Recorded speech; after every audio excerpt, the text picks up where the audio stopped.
Alors, on va parler encore de la suite de Perrin, d'accord? Cette suite qui a pour équation caractéristique x3 moins x moins 1, qui commence par 3, 0, 2, et qui a cette particularité que si P est premier, elle arrive à voir d'une certaine manière les nombres premiers. Ceci dit, elle en voit un petit peu plus, c'est ça le problème. C'est que si P est premier, alors P divise le Pème nombre de Perrin. Là, je voudrais ouvrir un petit volet pour montrer pourquoi on peut appeler ces nombres de Perrin les nombres de Fibonacci. On va voir sur un certain nombre de plans des points communs qui prouvent que cette suite euh, généralise celle des nombres de Fibonacci. Alors commençons par le fait que les nombres de Fibonacci comptent des parties de l'ensemble 1n. Alors bon, là c'est fn plus 2, hein, ici, qui va compter certaines parties possédant certaines propriétés. Et on va voir que les nombres de Fibonacci aussi. Alors regardez, vous prenez fn plus 2, vous dites que c'est le nombre de parties p de 1n qui sont maximales et telles que si i n'appartient pas à p, alors i plus 1 appartient à p. Alors regardons f3, d'accord? Alors vous voyez, il y a ce décalage de 2. Hein. Donc f3, c'est donc pour n égale 1. Soit vous prenez l'élément 1, soit vous ne le prenez pas, hein, c'est le vide. Et dans ce cas-là, vous avez deux possibilités. F4, eh ben, ça veut dire que n égale 2. Ben, soit vous avez 1, 2 comme partie, donc la partie totale, juste 1, ou juste 2. D'accord? Donc ici, mais pas évidemment le vide, parce que ça ferait deux éléments consécutifs qui ne seraient pas dans la partie, et là c'est interdit par cette hypothèse. Donc ça fait trois possibilités. Et F5, donc c'est pour n égale 3, donc 1, 2, 3, 1, 2, 1, 3, 2, 3 et 2, d'accord? Et vous voyez, donc j'ai mis les nombres qui étaient en présence dans la partie en noir et en blanc ceux qui n'y sont pas.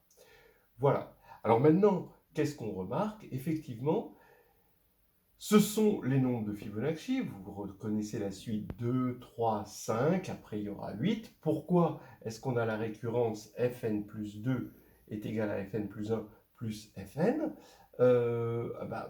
tout simplement parce que quand on regarde f5, soit on commence par 1, et là, c'est tout simplement l'élément de la suite f4, d'accord? Donc ici, on va avoir f4 éléments, puisque les parties que l'on peut décaler, hein, on peut voir ça comme des parties de 1, 2, vont vérifier exactement la même hypothèse, hein, voilà, puisqu'elle est vraie quel que soit i. Soit alors, vous ne commencez pas par 1, et dans ce cas-là, à cause de cette hypothèse, vous êtes obligé de mettre 2 ici, et donc ce qui vous reste, vous avez F3 là. Donc vous voyez que F5, c'est F4 plus F3 à cause de ça. Alors regardez ici, faisons-le avec une bijection. Vous appelez F calligraphique indice n plus 2, le nombre de parties de 1n maximal qui vérifie ceci. Et vous avez Fn union Fn plus 1, d'accord, qui est donc une union disjointe évidemment, puisque celle-ci possède n-2 éléments et c'est celle-ci n-1. Et donc vous allez dans Fn plus 2. Bon si vous partez d'un élément de Fn pour définir cette application, tout simplement vous lui ajoutez donc vous ne mettez pas 1, vous mettez 2 et vous mettez l'élément de Fn mais décalé de 2 ici, et ça fera bien un élément de Fn plus 2, parce que ceci sera vérifié. puisqu'il va être vérifié pour lui et il va être vérifié pour tout rond blanc qui sera à l'intérieur de ça. Et Fn plus 1, eh ben, un élément de Fn plus 1, on va lui associer, eh ben, on met l'élément 1 en premier, et ensuite on met l'élément de Fn plus 1 décalé ici de 1. D'accord ? Et donc on vérifie qu'on a bien un élément de Fn plus 2. Et donc ça c'est évidemment injectif, donc bien défini, injectif, évidemment surjectif parce que soit ça va commencer par lui et dans ce cas-là, lui va être l'antécédent, bien sûr décalé, poussé, et soit ça commence par lui et dans ce cas-là, il y a forcément lui, et dans ce cas-là, on va retrouver cet élément-là. Donc c'est une bijection et on a bien donc Fn plus 2 est égal à Fn plus 1 plus Fn. D'accord ? Donc maintenant, ce qu'on va voir, c'est l'équivalent de ça pour les nombres de Fibonacci. Alors maintenant, regardons la définition semblable qui va nous définir la suite de Perrin.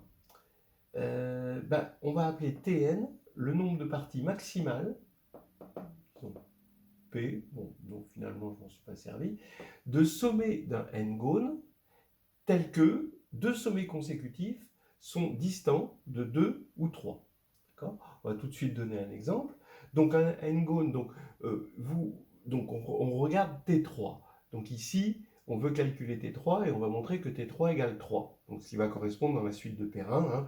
Je vous rappelle la suite de Perrin, ça c'est les rangs, et ça c'est les éléments. On commence par 3, 0, 2, et puis ensuite on ajoute, pour obtenir lui, on ajoute ces deux-là. Donc ça fait 3, ici ça fait 2, ici ça fait 5. Donc vraiment ça ressemble à une suite de Fibonacci, mais avec un décalage. Mais cette fois-ci, on a besoin de 3 éléments, c'est pour ça qu'on va l'appeler Tribonacci. Alors, regardons donc T3. On va un n-gone, donc c'est un triangle. Bon, vous allez imaginer le triangle. Donc ici, ça veut dire que par rapport à tout à l'heure, où c'était des parties de un n, là c'est des sommets d'un n-gone, donc il y a un caractère cyclique, cette définition-là. Donc ici, vous avez, vous prenez 1, donc le sommet 1, et c'est tout ce que vous prenez. Et là, vous voyez bien que là, on a toujours 2, même cycliquement, puisqu'on retombe sur, si je devais prolonger les choses cycliquement, on a bien une distance entre les deux sommets. Ici, elle est de 3, donc c'est bon.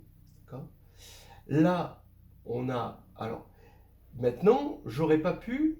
Donc là, je suis obligé de mettre un blanc ici, d'accord ? Si je mets un noir ici, je mets un blanc ici, mais là, je ne peux pas mettre de noir. Parce que si je mets un noir, cycliquement, je vais avoir deux noirs de suite. Et ils ne seront pas distants de 2 ou de 3. Alors ici, je mets un blanc, d'accord ? Donc, ici, je peux mettre un noir. Ici, je suis obligé de mettre un blanc. Et ça va marcher parce que le sommet suivant, ça va être lui-même. Donc ici, on a, je regarde, je redéveloppe cycliquement, donc ça marche bien puisqu'on a une distance de 3. Et ici, je mets un blanc et un noir, et là, ça marche encore. Donc ça fait que ces 3 possibilités-là. T4, alors curieusement, il y a moins de possibilités. Ici, je mets un noir, là, je suis obligé de mettre un blanc, là, je peux ou pas, mais je vais mettre un noir, et là, je suis obligé de mettre un blanc. Et ça fonctionne parce que cycliquement, je vais avoir un noir ici. Bon, donc tout va bien, mais si j'avais mis un blanc là, alors j'aurais eu 2 noirs de suite cycliquement, donc ça ne marche pas. Alors là, je mets un rond blanc, je vais mettre un rond noir, un rond blanc, un rond noir, ça fonctionne. Mais maintenant, si j'avais mis un rond blanc là, à la place du rond noir, alors cycliquement, ça m'aurait fait 2 sommets distants de 4. Et ça, j'ai pas le droit, donc c'est pas possible. Et pareil, si je mets rond blanc, rond blanc, rond noir, rond blanc, ça fait encore 2 sommets distants de 4. Donc il n'y a que ces deux-là qui marchent. T5, donc on va aller un peu plus vite, noir, donc pour l'instant je mets qu'un seul blanc, blanc, noir, bah, blanc, obligé, noir, bah non, parce que ça va se reboucler, donc blanc ici, et c'est tout. Donc maintenant, j'aurais pu aussi, j'avais une deuxième option, noir, blanc, blanc. Là, je mets noir, là, c'est obligé, et je mets un blanc, et ça fonctionne. Mais c'est le seul qui fonctionne, avec le noir au début. Donc maintenant, je peux attaquer les blancs en premier, blanc, et je vais mettre un noir ici, blanc, obligé, je vais mettre un noir ici et un blanc ici, et là ça fonctionne, mais j'aurais pu aussi mettre un blanc ici et un noir ici, et ça aurait fonctionné parce que je commence par un bleu. Donc cycliquement ça fonctionne, et ensuite je peux mettre blanc, blanc, noir, et on voit que c'est terminé. T6, donc T5 égale 5. Donc on retrouve, vous voyez, 3, 2, 5, et on va retrouver que T6 est égal à 5. On s'attaque à T6. Et quand on regarde T6, bon, on voit, d'accord, qu'il y en a 5. Bon, je vous laisse vérifier que ce sont ces 5-là. Mais maintenant, il faut voir que Tn plus 3 est égal à Tn plus 1 plus Tn. Donc, sur cet exemple, que T6, c'est égal à T3 plus T4. D'accord ? Alors, pour le voir, c'est pas facile quand même. Le mieux, c'est de regarder ce n-gone, donc de faire ce qu'on a fait, c'est-à-dire de le casser à un endroit précis et de le déployer, comme ceci. Et là, une fois qu'il est déployé, ben, il y a un ordre, et on prend le dernier sommet de la partie, c'est-à-dire, pour nous, visuellement, le dernier point noir. Et là, juste avant le point noir, on va avoir un point blanc, et un point noir, ou un point blanc et un point blanc, d'après ça. Maintenant, je suppose que c'est un point noir et un point blanc, pas deux points blancs, d'accord? Donc ici, j'ai regardé un point noir, un blanc, noir, blanc, et là, j'ai mis à part noir, blanc, blanc, noir, blanc, blanc, noir, blanc, blanc. Donc noir, blanc, ça veut dire qu'on a un noir là. Et ça veut dire aussi qu'on a un blanc, là, ici. Et cycliquement, c'est fait pour se boucler quand on a noir et blanc. Donc quand on va enlever celui-ci, j'enlève celui-ci, je l'extrais et je retasse, et ben je vais me retrouver cycliquement dans la même situation qu'avant. Et donc, ici, je vais bien avoir quelque chose qui vérifie cette propriété-là, mais comme j'ai enlevé deux éléments, et ben je suis dans T4. Et donc j'ai noir, blanc, blanc. Le voici. D'accord ? Donc là, pareil, voilà une autre situation où où le dernier est un noir, l'avant-dernier est un blanc, mais l'avant-avant-dernier n'est pas un blanc, ici. Là, j'ai encore une situation noir et blanc juste avant, sans qu'il y ait un blanc ici. Donc, effectivement, bah, je retire ça, d'accord ? Et cycliquement, c'est exactement comme tout à l'heure, puisque forcément j'ai un noir là, et j'ai un noir là. Donc ici, cycliquement, ça marche, parce que ça marchait tout à l'heure. Donc là, il n'y a aucune raison que ça ne marche pas à nouveau. Donc je vais avoir encore quelque chose qui vérifie la définition voulue. Donc ici, j'ai blanc, noir, effectivement, j'ai ça.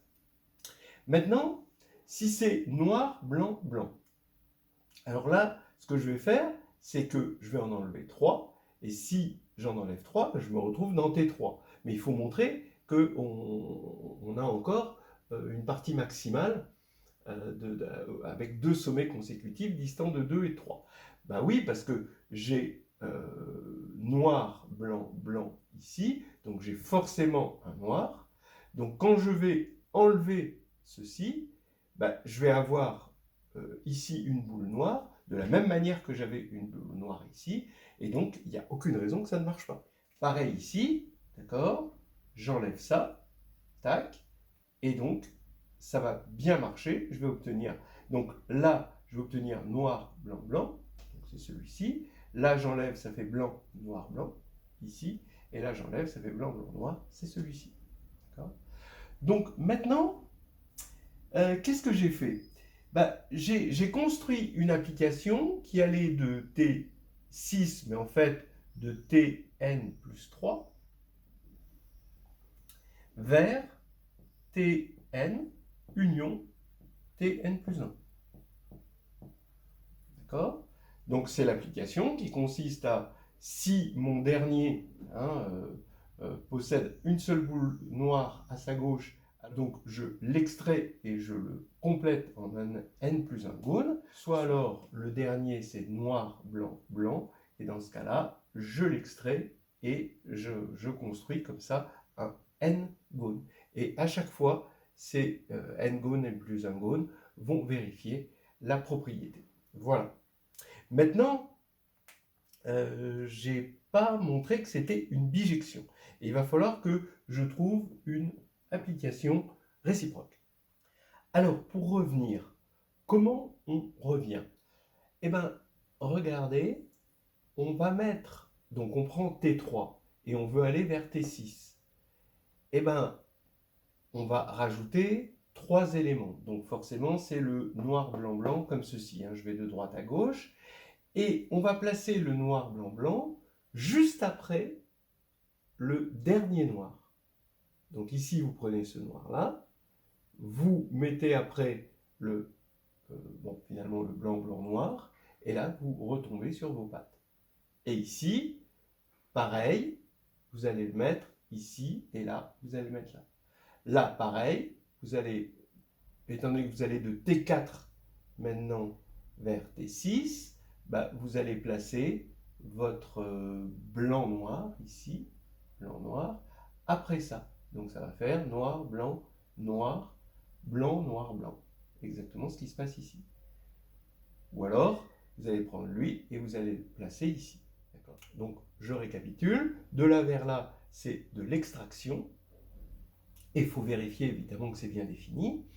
Et de là vers là, c'est du rajout, mais du rajout au bon endroit, donc au niveau du dernier noir, c'est-à-dire ici. Après, vous vérifiez que ça fait bien une bijection. Bon, avec des petits exemples comme ça, on s'en convainc. Avec ces histoires de combinatoires, c'est toujours un petit peu compliqué de mettre ça en place, mais ça se met en place sans trop de problème. Voilà, alors maintenant, on va voir ce que nous apporte cette vision ensembliste, finalement, des nombres de Fibonacci.